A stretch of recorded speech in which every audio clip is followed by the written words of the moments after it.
وَأَوْحَى رَبُّكَ إِلَى النَّحْلِ، اور تمہارے رب نے شہد کی مکھی کو الہام کیا، یعنی شہد کی مکھی کے دل میں یہ بات ڈالی، اسے یہ بات سکھائی، اس کی فطرت میں یہ ساری چیزیں رکھیں۔ ان اتخذی من الجبال بیوتا، کہ پہاڑوں میں گھر بنا، ومن الشجر، اور درختوں میں گھر بنا، ومما یعرشون، اور چھتوں میں گھر بنا، یعنی چھتے بنا۔ ثم کلی من کل الثمرات، پھر ہر قسم کے پھل میں سے کھا۔ فسلکی سبل ربک ذللا، اور پھلوں کی تلاش میں اپنے رب کی راہیں چل کہ تیرے لیے نرم و آسان ہے۔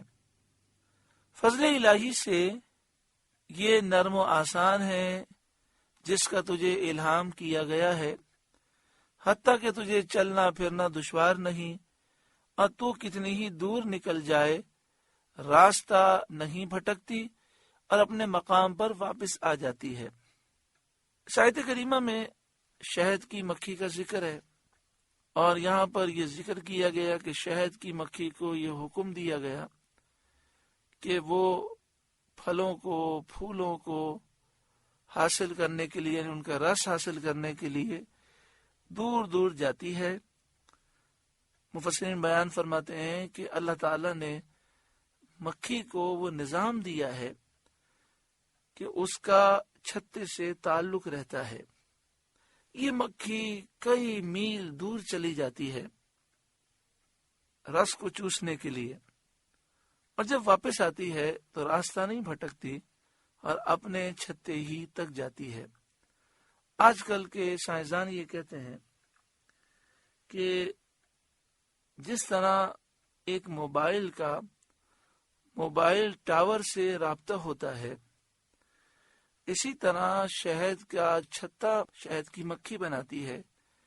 اس میں اللہ تعالیٰ نے اسے یہ سسٹم سکھایا ہے کہ وہ ایک ایسا سسٹم بناتی ہے کہ اس سے شہد کی مکھی کا کنیکشن رہتا ہے، اور مخصوص قسم کی ریز نکلتی ہیں جس سے شہد کی مکھی اپنے ہی مقام تک پہنچتی ہے۔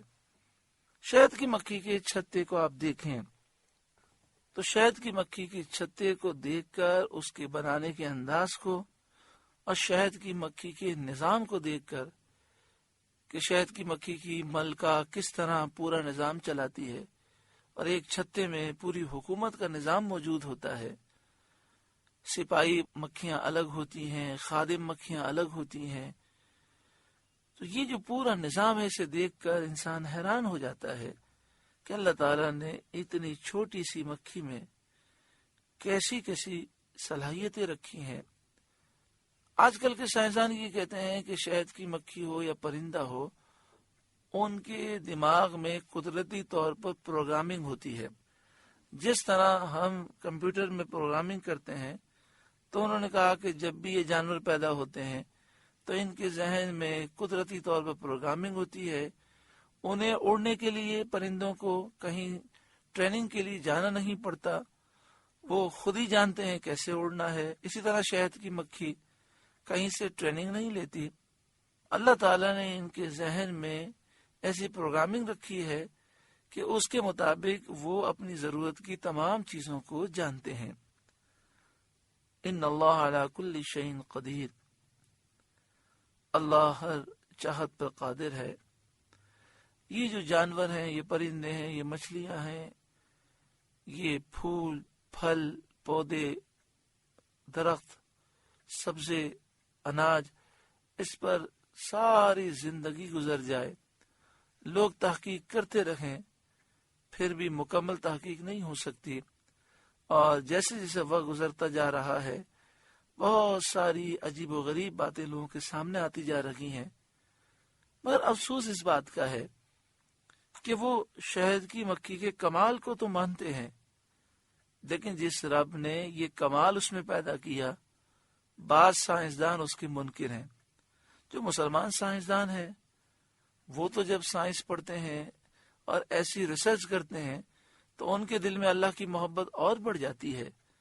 لیکن جو اللہ کی محبت سے دور ہیں، جو اللہ پر ایمان نہیں رکھتے، وہ شہد کی مکھی اور پرندوں کے کمالات کو تو مانتے ہیں، یعنی مصنوع کے کمال کو مانتے ہیں، لیکن جس بنانے والے نے انہیں پیدا کیا اس کی وحدانیت کو اور اس کی شان کو تسلیم نہیں کرتے.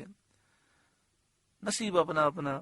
اللہ کا ہم شکر ادا کرتے ہیں کہ ہم تو ایسی کوئی بھی چیز دیکھتے ہیں تو ہمارے دل میں اللہ کی محبت جو موجود ہے اس میں مزید اضافہ ہوتا ہے. اللہ تعالی ہر ایک انسان کو سمجھ عطا فرمائے.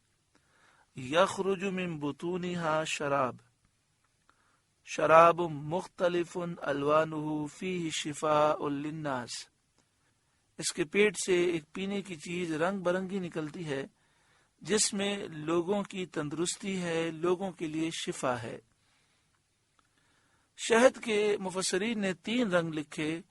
ایک سفید رنگ کا شہد ہوتا ہے، ایک پیلے رنگ کا ہوتا ہے اور ایک لال رنگ کا ہوتا ہے. لیکن اس کے علاوہ بھی اور رنگ ہوتے ہیں. یہاں پہ فرمایا مختلف الوانہ، رنگ برنگی چیز نکلتی ہے جس کے رنگ مختلف ہوتے ہیں. شفاء للناس، لوگوں کے لیے شفا ہے.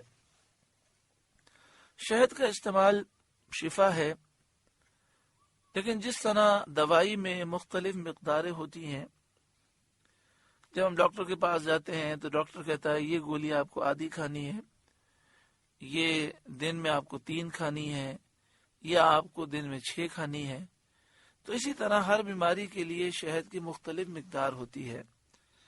حدیث پاک میں نبی اکرم صلی اللہ علیہ وآلہ وسلم کی بارگاہ میں کسی شخص نے آ کر پیارے آقا صلی اللہ علیہ وآلہ وسلم کی بارگاہ میں عرض کی کہ یا رسول اللہ صلی اللہ علیہ وسلم، میرے بھائی کو پیٹ میں تکلیف ہے اور اس وجہ سے وہ بہت پریشان ہے.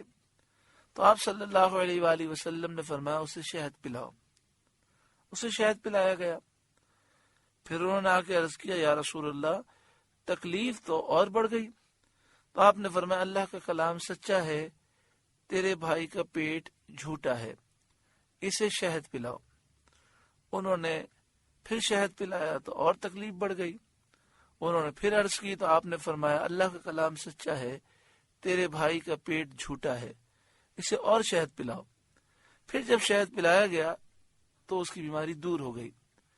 تو محدثین اس حدیث کی شرح میں بعض یہ نقطہ بیان کرتے ہیں کہ نبی اکرم صلی اللہ علیہ وآلہ وسلم اللہ کی عطا سے یہ جانتے تھے کہ ایک مخصوص مقدار جب شہد کی پیٹ میں جائے گی تو اس کا پیٹ صحیح ہو جائے گا.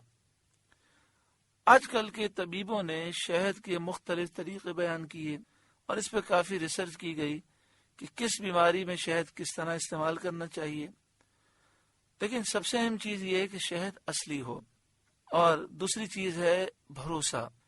اللہ تعالیٰ کا کلام ہے، اس میں فرمایا گیا فی شفاء للناس، اس میں لوگوں کے لیے شفا ہے. تو ہمارا یقین جتنا کامل ہوگا اتنا ہی کرم ہوگا. اللہ تبارک و تعالی ہمیں یقین کی پختگی عطا فرمائے. آپ سے گزارش ہے کہ قرآن کے اس پیغام کو آگے پہنچا کر ثواب جاریہ حاصل کریں.